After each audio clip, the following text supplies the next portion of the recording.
Brianna is a multidisciplinary designer, strategist, and industry thought leader with a passion for creating impactful real-world solutions for the built environment and Web3 integration. From development strategies to master plans to experiential design to brand ideation, Brianna is continually pushing the mold on what the industry needs and is forever passionate about shaping the future of space around the world. Welcome, Brianna Bullentini. Thank you. Thank you for having me. I'm excited to chat today. How have you been recently? I've been crazy. I'm not calling it stressed anymore because it's turned into the norm. But I've been busy. I've been really busy, but it's been fueling me and it's been good, passionate work. So how have you been? I've been great, busy traveling, as I imagine so of you. You told me you're in Reno now. Yeah, Reno is home, I guess I should say, of family. And I leave tomorrow. So it's been good to see family, see some familiar surroundings. And now right before it gets cold, I'm out of here. I see. Where are you heading next? I'm heading to a project I'm working on in Northern California just for the weekend.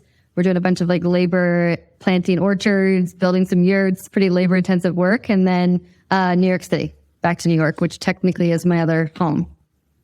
Back to New York. I see. What's your plan in New York? Yeah. I met you there actually a couple of weeks ago. Yeah, exactly. So, as you know, I mean, New York has that crazy pulse of, just energy and intellect. And so I have tried to leave New York, I joke, since I got there in 2008. And it's always kind of been my home, full-time or secondary home. So clients are there, just always for networking, I'm there. And this go around, I'm heading there for a few meetings. And then my mom actually is flying out next week and she is running the New York Marathon. So we are all meeting out there and wishing my mom her best on her first, it's got her 6th marathon, but her first New York marathon. So a little bit of a different trip this go around. Cool. I met her too. So wish her luck from me as well. How about that? Yeah. I will for sure. Absolutely. So you're in Reno now. I think that's where it all started. So maybe we start from there. I'd like to ask you about your entrepreneurial journey.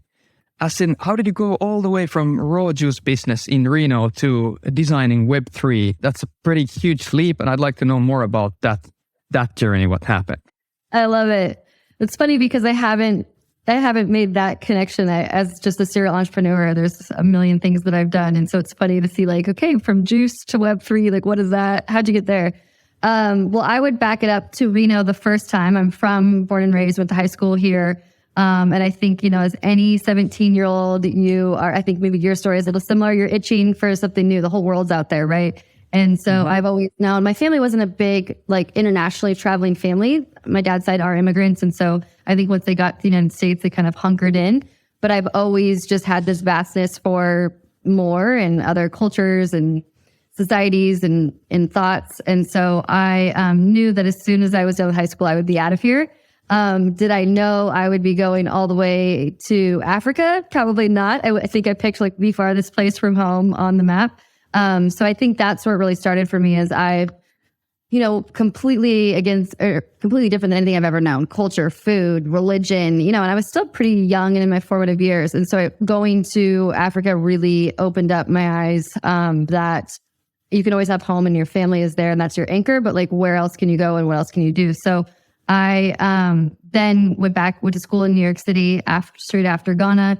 And that's when I got a client in the juice business. I had several different brick and mortar clients that were trying to reimagine themselves as new industry thought leaders. And juice was kind of just on the up and up, more in LA. And let's rewind just a bit. You skipped over an interesting part. What were you doing in Ghana? Yeah, I was coaching soccer, really. So I went over more just kind of curious and then ended up being able to do soccer, and then ended up helping work on this school. And it was more so just a gap year, kind of is how it started. And then it grew into, a bunch of other kind of projects and who I met. And I gave myself a year kind of time frame before I had to make decisions on college. So probably the most formative 12 months of my entire life that I often reflect back on a lot. And people always say that, when you completely go somewhere that nobody looks like you and a completely different culture, food, religion, everything. But I think it was the age that I was at. I often think about that, and I've had similar trips, since then, but none of them were that impactful in my life. And I think it was just that perfect intersection age I was at, leaving home for the first time by yourself. So there's a lot happened in that year. I understand. And then from there, you went back to New York and started your raw juice business. Started school. No, 4 years of school. Yep. Oh. 4 years of school, got hired by an architecture firm. And one of my first projects at that architecture firm was it was Juice Press at the time. And they were just getting started. And I kind of saw a hole in the market. Everybody was going very like green and yogi and very, wellness, holistic. And I was like, I need to get like my male friends that are going to come in after a beer and a hamburger to like at least drink some of this green juice. And so I went really, really the other end of the spectrum, I guess, really almost raw, ironically, and kind of edgy. And all of our drinks were named after hip hop songs. And we went kind of more on this fun brand of a green lifestyle. So is the brand still alive? Are you still working on it? This was a long time ago, right? We closed the brick and mortar.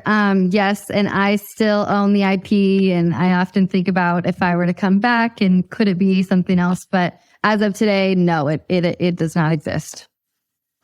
Got it. And how did you go from there to Web3? What were the steps in between? I said there was quite a few.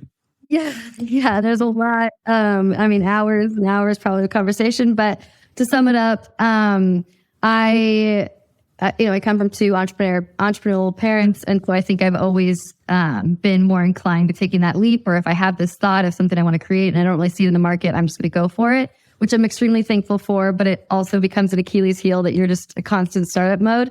So I, from the juice bar, was able to, how I got the project with the juice bar is I was working on, when I decided to open my own, I was working on the building as the architect and the designer on the building, and saw that I could open my brick and mortar store there versus it just being like a CPG brand that, is wholesale in other stores. And so with that, then I was able to work with the real estate developers, and I'd never worked at that level before of true, large scale master planning of the project, besides just usually within the envelope of the building as an architect. And so I was able to really kind of scratch that itch of, I could almost own the building of where the juice bars are. I can almost design the whole block. I can make an impact on a downtown that's dilapidated. So from there, I started working with a few other real estate developers and was able to get back into design a little bit again, but also bring in the retail component of me owning my own retail store. So as I have been doing that, for the past, since 2015, now in the birth of Web3, or as we're evolving from Web2 to Web3, one of my clients were working on NFTs, and so it was completely separate, but I saw the crossover to real estate, right? How could we fractionalize ownership of a home? How can we tokenize renters to then eventually own? And so I kind of saw the blockchain component more in real estate and decided to launch my own NFT collection more so. When was that? When was it? 2015. Yeah. No, I just got into the Web3 space spring, summer of 2021. So it's been, and then I decided to launch my own platform, Christmas this year. So 2021, going into 2022. So, and that was really just, I'm continually curious. I think if I were to put a thread through everything I've ever done, it's just, I'm constantly curious. And even in the middle of the nights, I'm curious. So I think that has always been, if there's something new, blockchain, I was enamored by, I wanted to learn more. I don't know how to turn off my Slack, sorry. And so I found myself then wanting to do my own blockchain project more as a proof of concept for my real estate clients. And then I ended up almost taking over more of my time. Now my collection is my baby, is my main focus, and it's to bring more women into space. So that is another common thread, from architecture to construction to real estate development to the thing, maybe not juice bar. I was constantly looking around, and there weren't too many people that were like me in these rooms or at these tables. And so I wanted to definitely kind of shepherd in more women into the space of Web3. And so I decided to make my collection to basically benefit the younger generation of women and getting them involved in the conversations and seated at the table. And that turned into today, where now I'm almost bridging between both worlds I have a lot of brick and mortar real life clients in real estate and architecture. And then I have now my Web3 clients with my platform in the middle. Got it. And your platform is called Women of Dichotomy, right? Correct. Yeah. So can you tell me more about that? You started it this year, right? Early this year.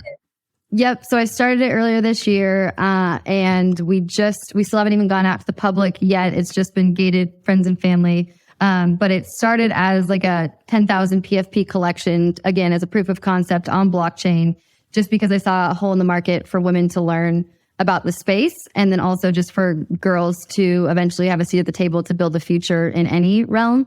And now that's evolved into more of like a social club. So we are actually launching, this is some like alpha information. We're launching before the end of the year, a social club membership where our holders will have different access points to IRL events and education. And eventually that'll grow into kind of a community or social network. So what the focus is on bringing the next generation of girls into the space. What do you think is the impact of that? If you if you achieve that goal, if you bring the girls of next generation in the space, what do you want to achieve with that? What do you think it's great? Yeah, I think historically, since humanity has been around, the world in which we know has been designed and built and profited by men. And I think the future can be a really incredible place if maybe both sides of the house were able to design the future. And so I believe there's a lot of gaps on why it's been that way. And so trying to bridge some of those with exposure to education, involvement in conversations, showing that these careers can maybe come from a different angle that benefit the mind of a woman versus maybe a male's. And so that's where I would love a future that it was either predominantly designed by women or at least partially designed by women. And so that's what this was started as, getting women at least at the table to start. I see. And what are your plans for the near future for Women of Dichotomy, like next 2-3 years? Yeah, the social club ideally will be by next year. Right now, it's just a PFP, collection. So you own your avatar, you have citizenship into the island of Dichotomy where you join the conversations and you are an active member in the community. There's perks of ownership. But over time, I want that by, next summer, I want that to involve in real life excursions, where we are going on trips as a community and having impactful conversations and events and experiences. I want that to be intimate dinner parties. I want that to evolve into other brand partnerships that also are aligned with our mission. So I see it as a movement, but also a cohort of like-minded men and women who believe the future would be better if it was built by both of us, right? Got it. And you get in the community by purchasing the Women of Dichotomy NFT. Am I correct? Correct. Yep. So can you tell for the newbies, for the beginners who never done anything with NFTs, what is that? How to get into that?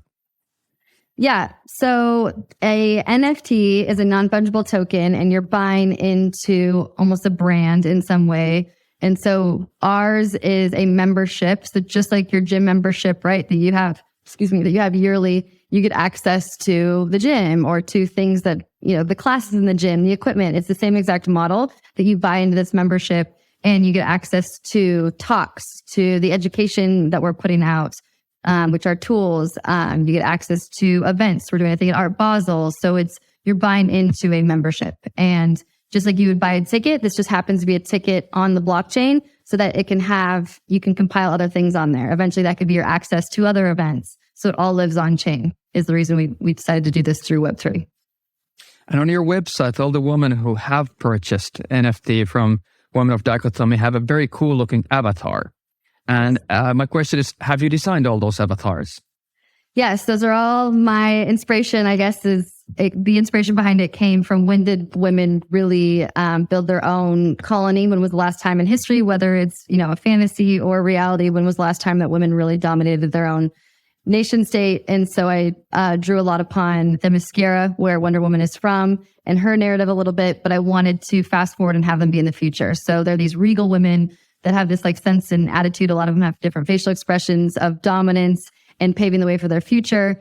They live on this island, this future island that we reveal more about the story as time goes on in the collection. And they, a lot of their apparel is designed from a lot of my Burning Man costumes and just fun, fantastical pieces and garments that you maybe otherwise wouldn't wear in your everyday world, and wanting to future-proof them, right? Some of them have like these shields and very galactic kind of details to them that make them look like they bridge the past of the Themyscira and the future of where these women are going. They looked really intense, like very Amazon-like, very powerful, empowering. You mentioned Burning Man. That's another topic I want to discuss with you. Since you've been actually we met in Burning Man. Yep. Last Burning Man, and that's how we ended up here.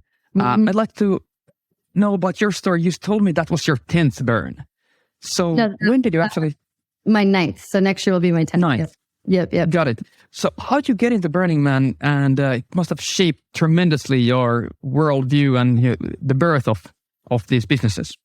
Yes, absolutely. Burning Man is a massive part of who I am and how in which I see the world. I almost use it as the same way people talk about a religion, is how I see Burning Man to me. I'm from Reno, so it's outside of Reno. I think just proximity wise is how I was able to, it became just the norm growing up in high school. All your friends' parents would go. It was just the thing that you knew of like the summer camping trip because of the area that I'm in.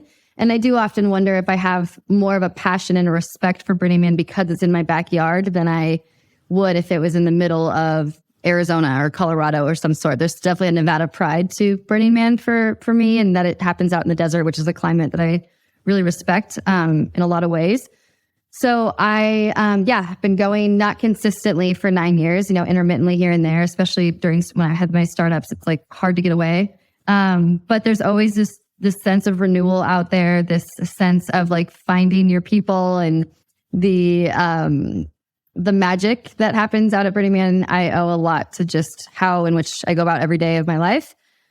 This year was especially unique. I got to help be on the build team and really go out there like day one when hardly anybody was out there and build this city from scratch.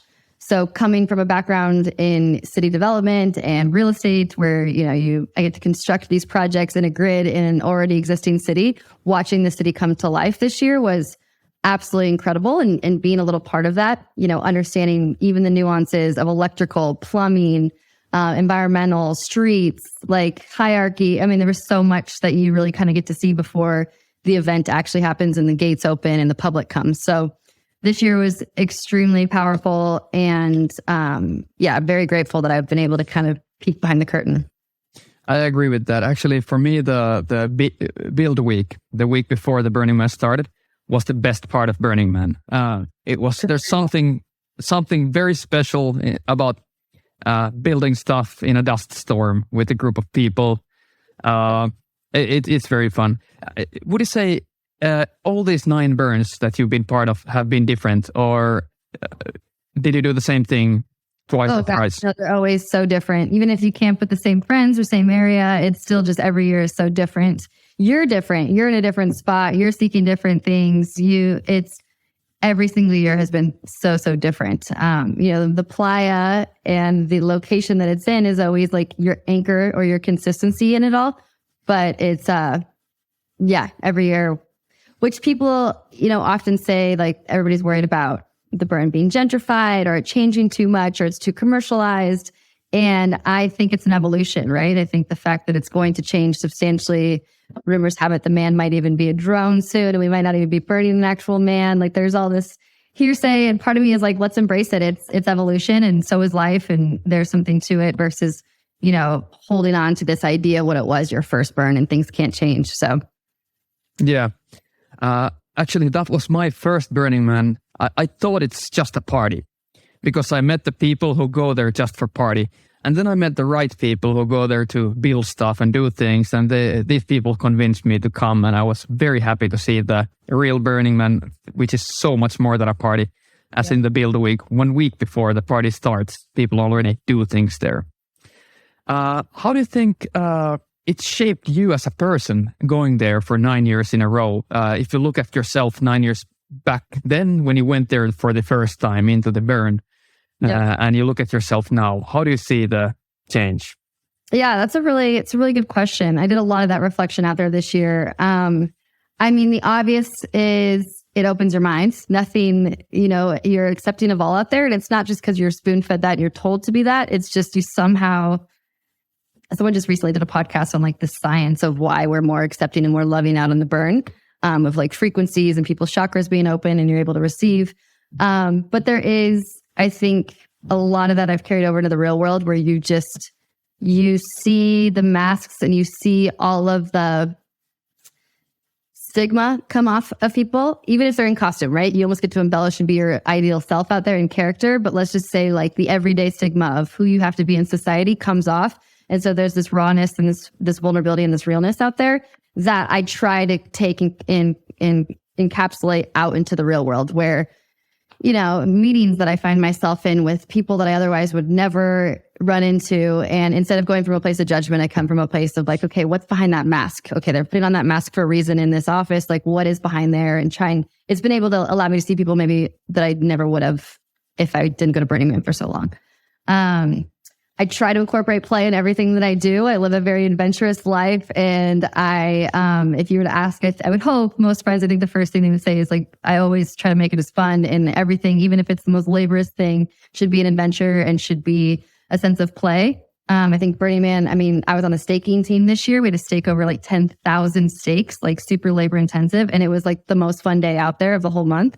And you make it a fun thing. You're around like-minded and jovial, acting like a kid, right? So there is something about, I love to carry that over.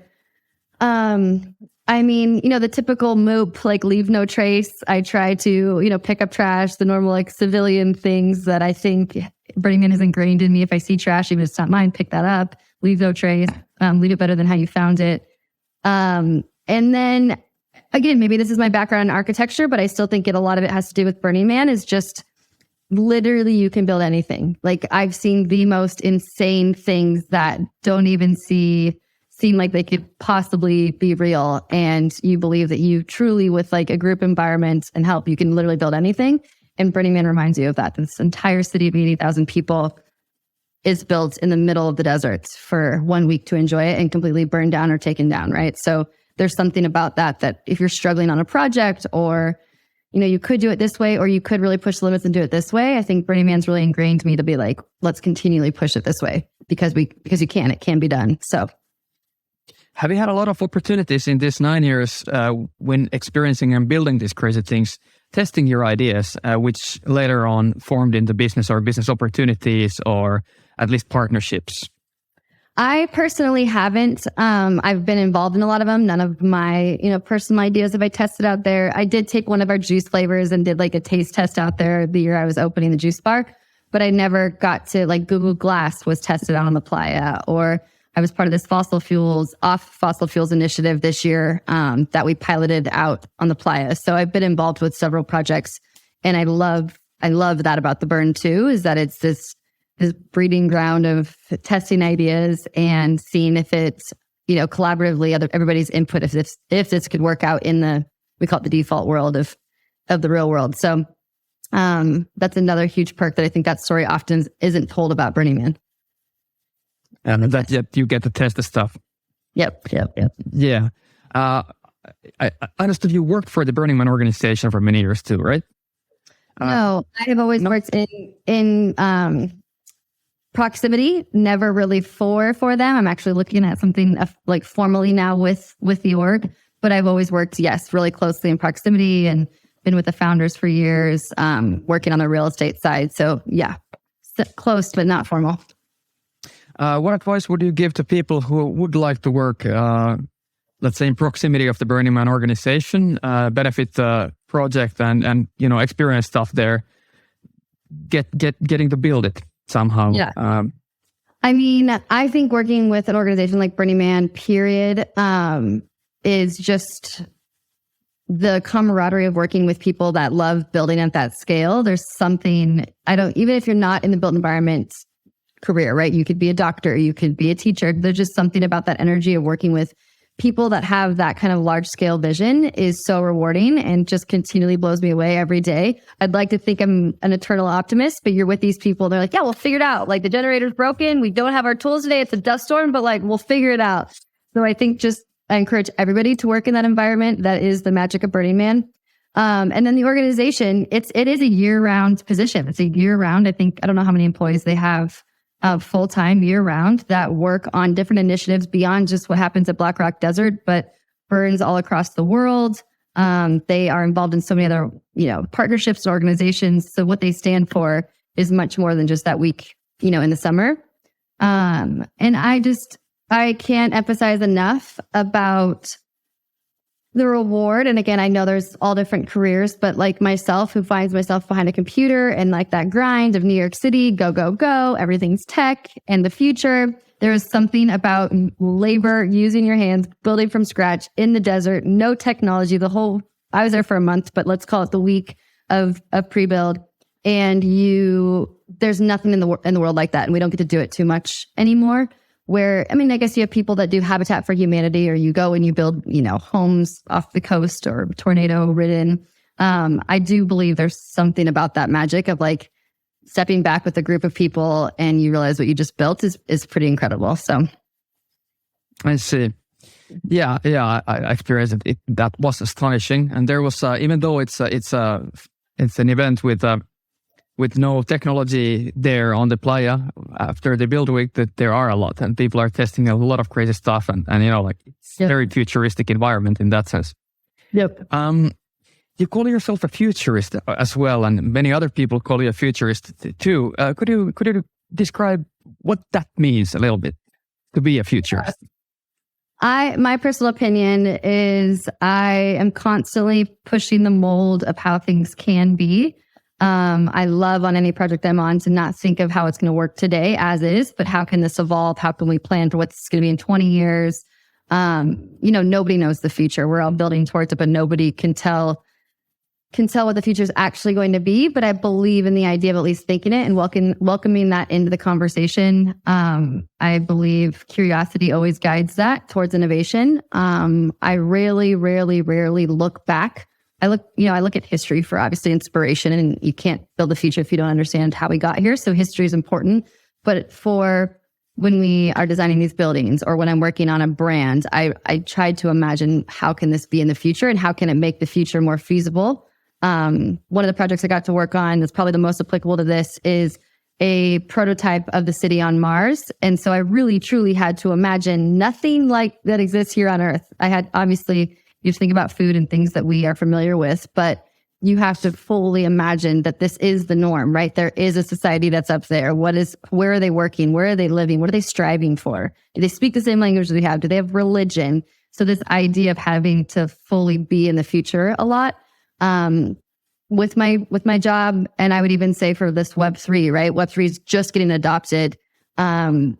To ensure that Web3 continues on, you can't look at Web2 and Web 1. You have to imagine where the web's going and how people are going to interact going forward.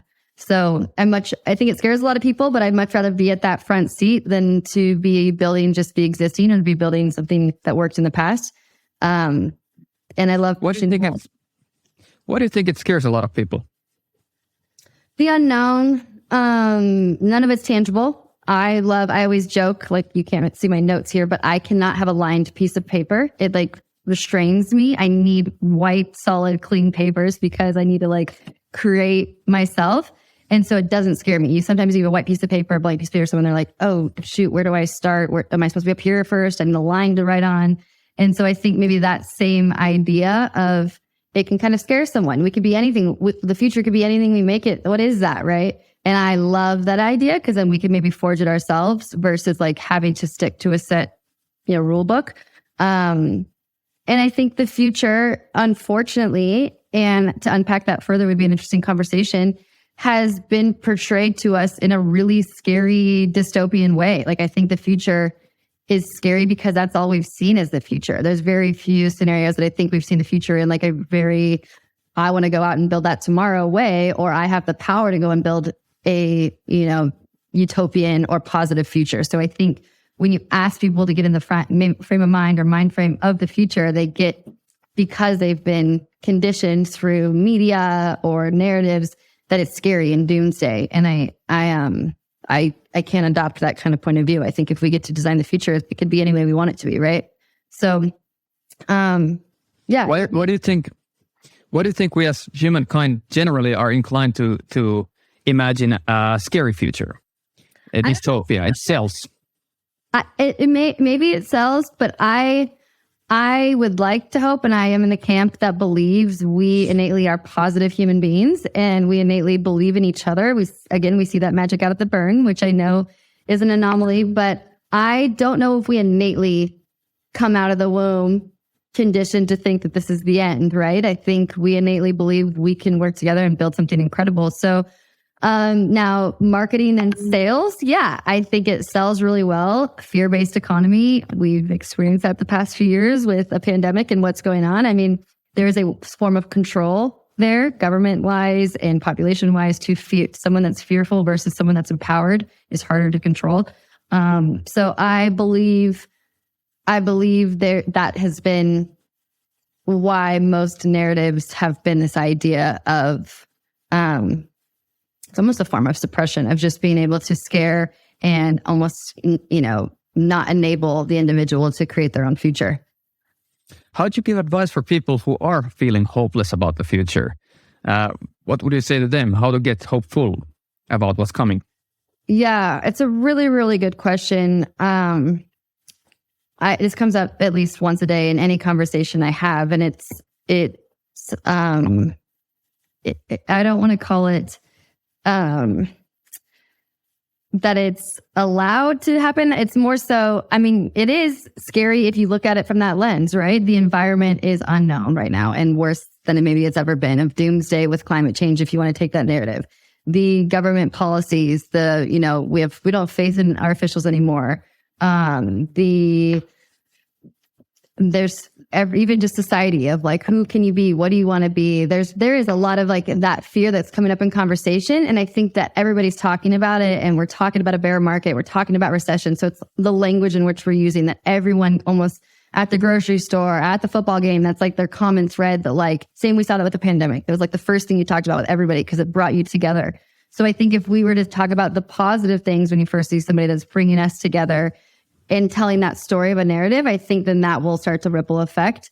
And I also believe that like the tech that we're building right now can be extremely valuable for the individual, that will create like our own network, right? So that's why I believe in decentralization. That is an extremely inspiring and optimistic story that like actual blockchain, I believe, can like save humanity in so many ways. And so it's leaning into the positive tools that are out there versus, carbon and all these like doomsday things that I think the media loves to focus on, I believe is the answer. And then individually, I think going out there and creating it how you wish, right? I believed in blockchain, so I thought more women had to be at the table. So I went out there and I created that. And I think you can do that. Like there's tools out there. You can do it from your home these days of just being part of the builders of the future versus just accepting that the world's over, right? Or accepting the negative narrative. Yeah, I got it. Could you explain to simple folks like me how the blockchain is going to save the humanity? Yeah, there's, again, hours we can get into it. So blockchain in and of itself is a network by the people. So we say you are producing energy through your solar panels and I need energy. We don't need to go through a third party. You and I can have our own network and trade. Now imagine that on any medium that you possibly need, this like peer-to-peer network, I think is extremely valuable.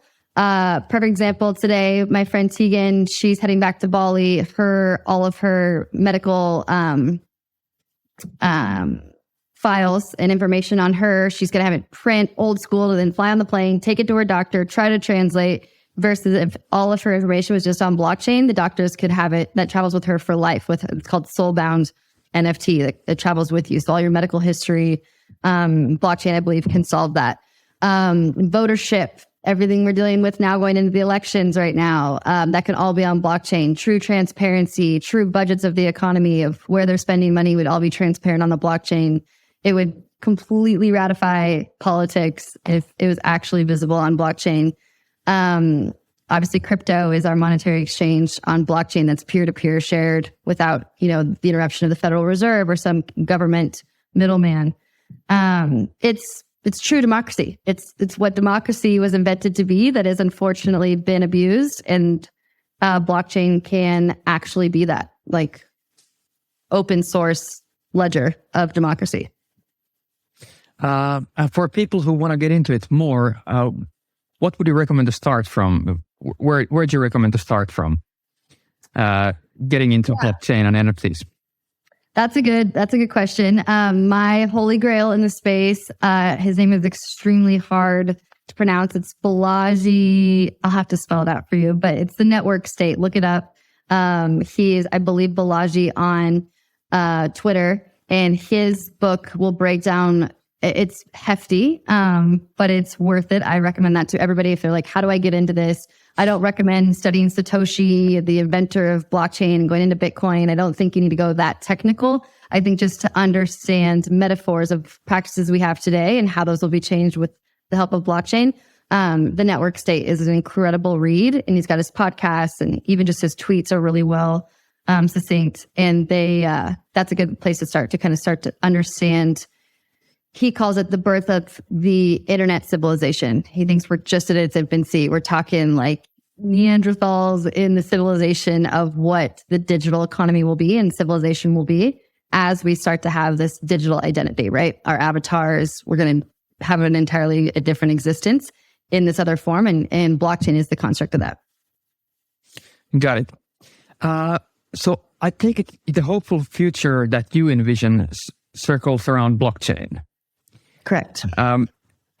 What if we would be in the future right now and it would be year 2092? Things have gone well as you would envision them to go optimally.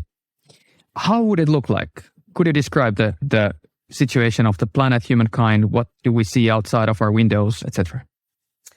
Yes. I mean, I would say you and I have had some really interesting conversations on this that I think have sculpted a lot of my view on the future and in a very optimistic way. And so I think, riffing off of some of that, I love a lot of our conversations around the integration of the planet, right? I think everybody thinks of the future and they think that we're these AI robots that are like on Mars and we have no sense of empathy anymore.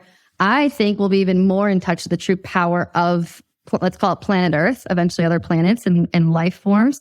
We have just begun to tap into the power of plants and psychedelics and speaking to the earth in many ways, right? Whether that is ones we eat, whether that is a conversation with a tree, whether that is a relationship with a flower and this voice and this calling that you get. I think spirituality, we will really tap into by 2092 and understand how important nature is, that we're just not here to abuse it. And it's the background of our life. It's actually the biggest life source and tool.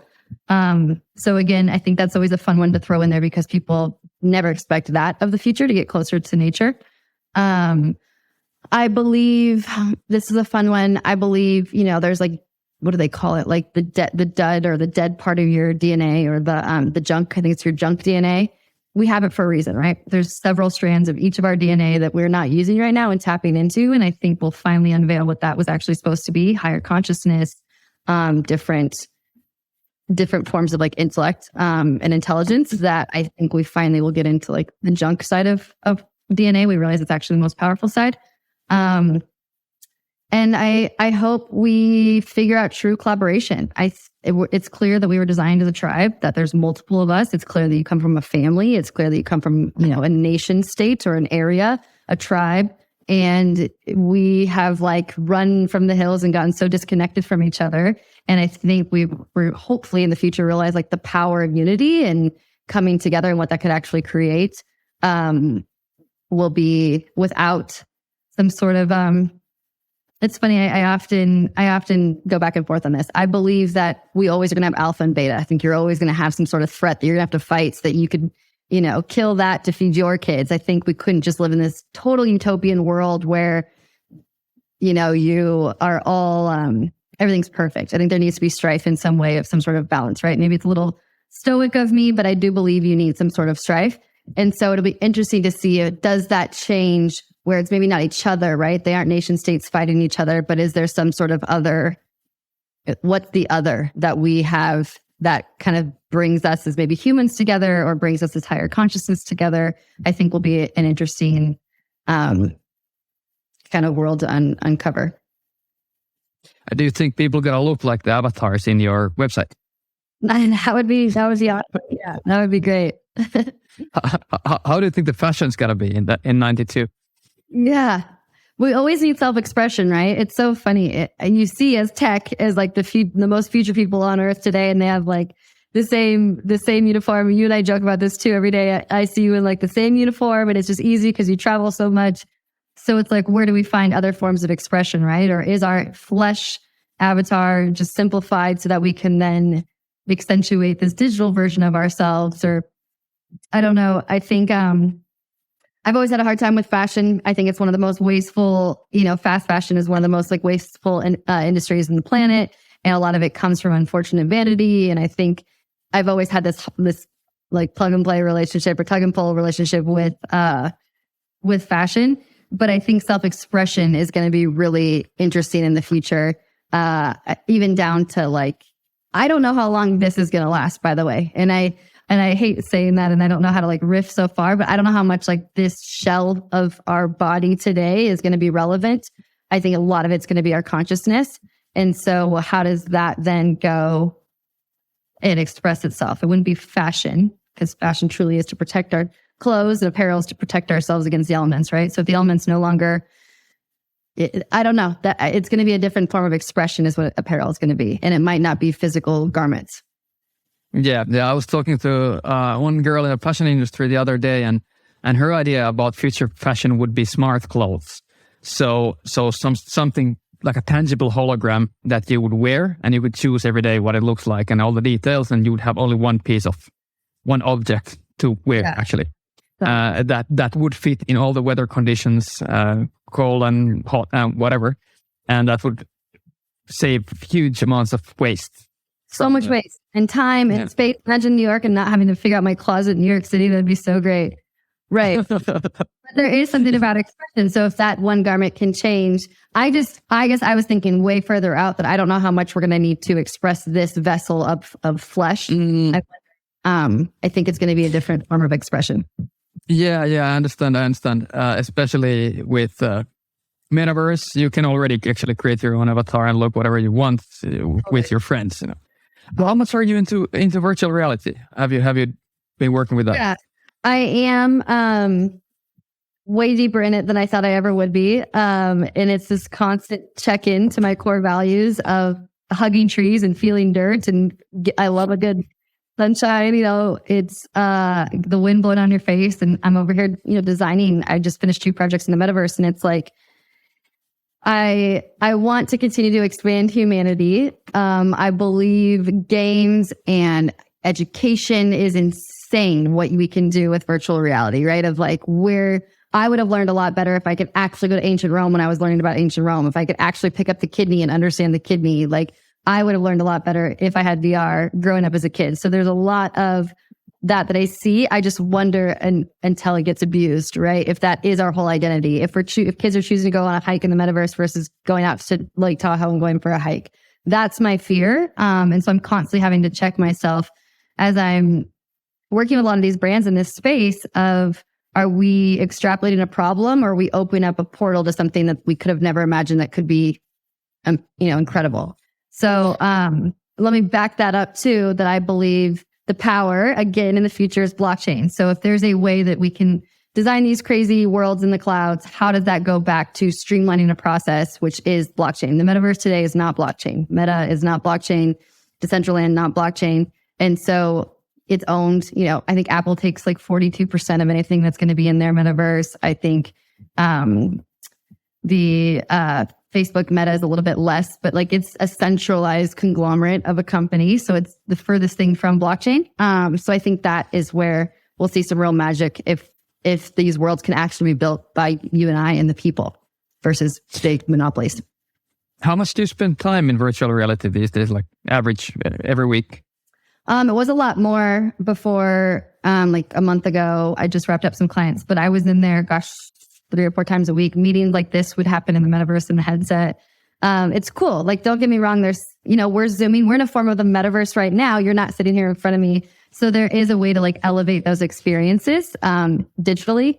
But I was spending quite a bit of time in there, always for like a purpose. I don't really go in there to like play games too much. Unfortunately, it's just always work. But I'm in there a lot more than most people I know. Let's put it that way.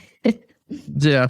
At some point, I remember I was also very intense about virtual reality, and I had a lot of meetings in games. I never play games except when I had work meetings, and people wanted to, shoot zombies at the same time when I talk about some projects. That's really fun, like you can't really do that in the outside of the virtual reality. But I can see there's definitely some downsides in that if people get into it too much. The selling point of Meta was that they don't want you to spend more time in the virtual world. They want to spend more quality time. Like the time you already spend on your phone would be better if you do it in virtual reality.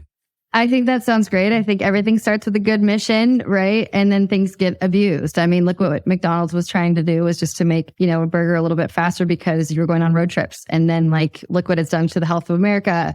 Look at Instagram was great and it was a way to share your life. Now all it is ads, and it has kind of taken over our form of our lives, right? So and abusing something is maybe inevitable, maybe it's not. Look at capitalism today. It's built this country. Has it been abused? Now we have these monopolies that run the nation. So I think things unfortunately go past the tipping point and end up being to our detriment. We've learned. There's plenty of case studies for us to learn that we could do this in the right way, or we could do this the way we've always done it, where you're going to have to monetize the metaverse. So that means ads, right? Like if we could just understand where there's no ads in the metaverse would even already be a huge step in the right direction. And you actually, have incentive or profit peer-to-peer in other ways as builders and contributors versus giving in a product for free and then having to monetize by ad bombardment, right? So I think if we could just get creative versus just putting something out there like that's been done forever. People confuse Meta with the metaverse quite a bit, as in, of course, the former Facebook branded themselves that way for a reason. Yep. What actually is the metaverse if it's not the Meta app or Decentraland right now? Yeah, it's funny because I was just thinking about this the other day that I need to nail down my pitch of what a metaverse is because this comes up so often.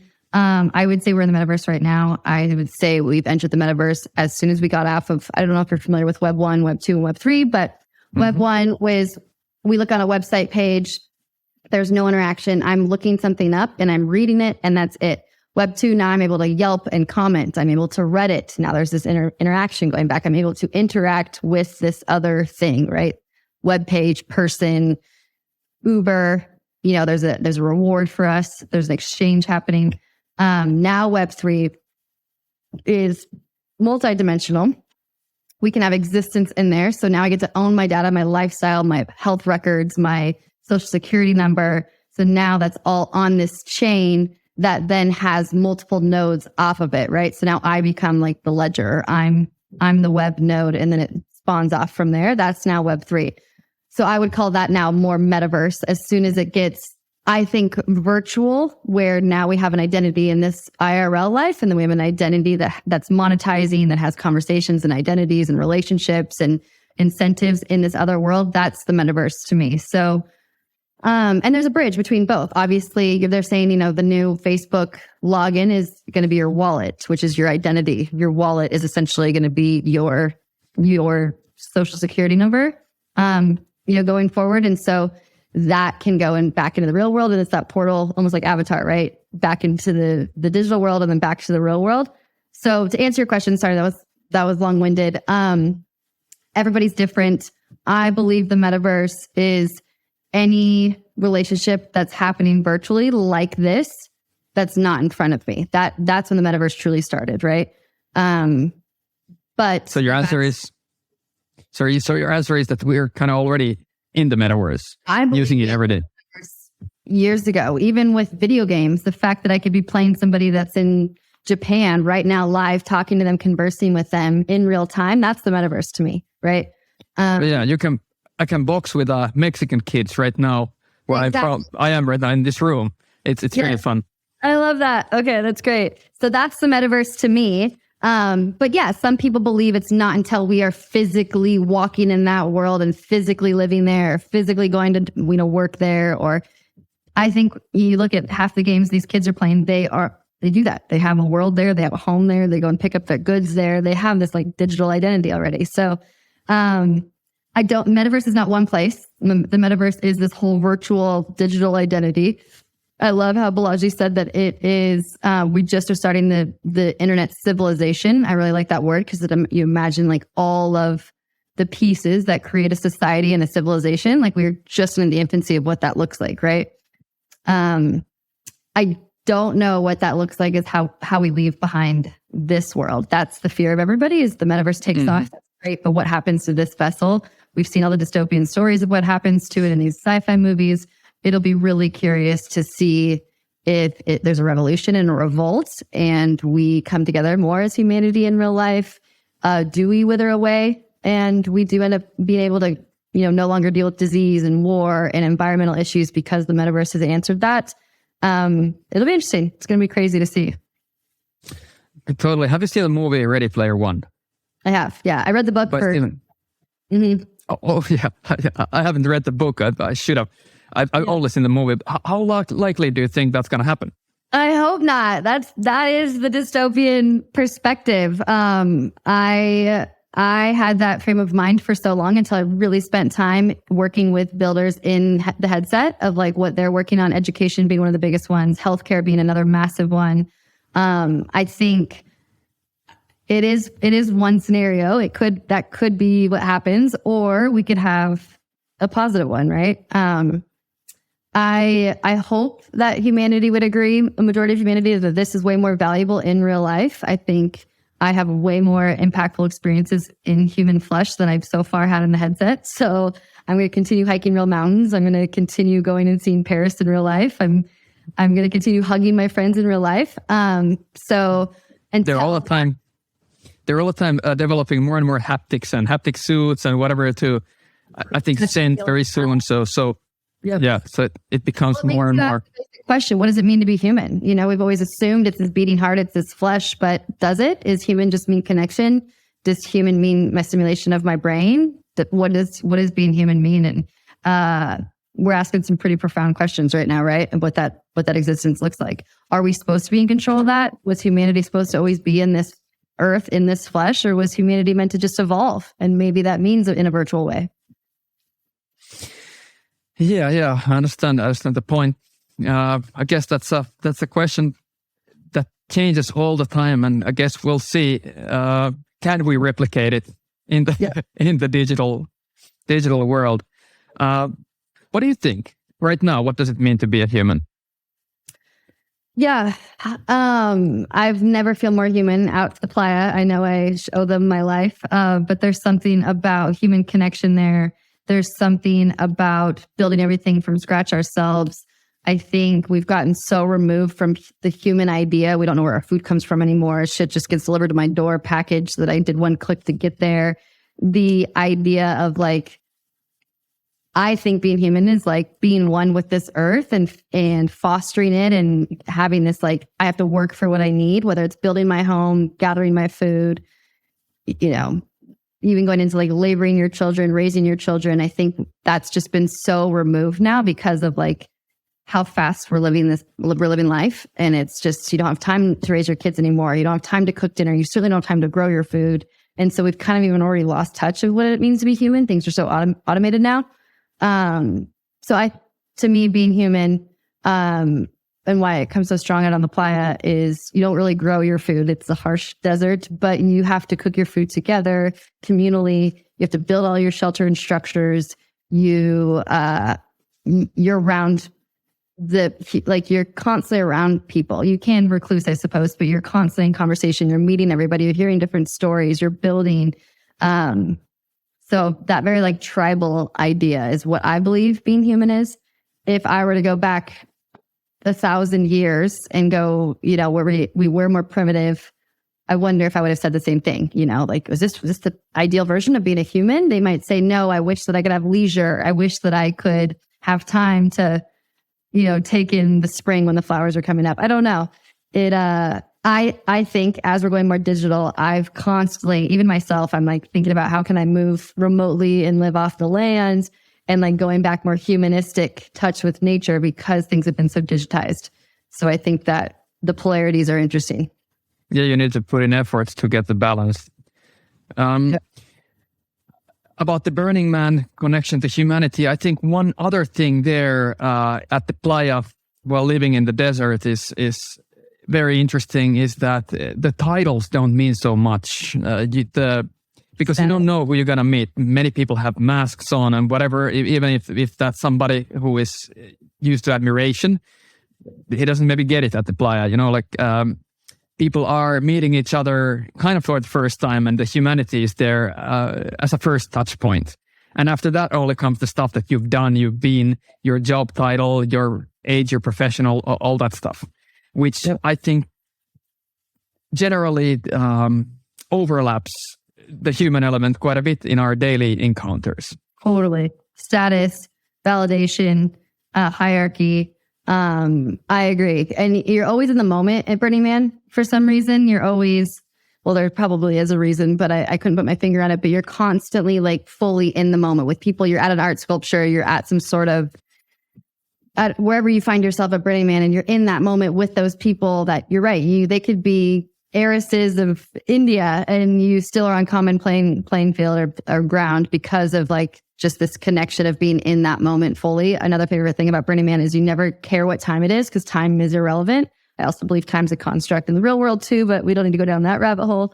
But you are really not guided by the sun, I guess, could be your one time check-in.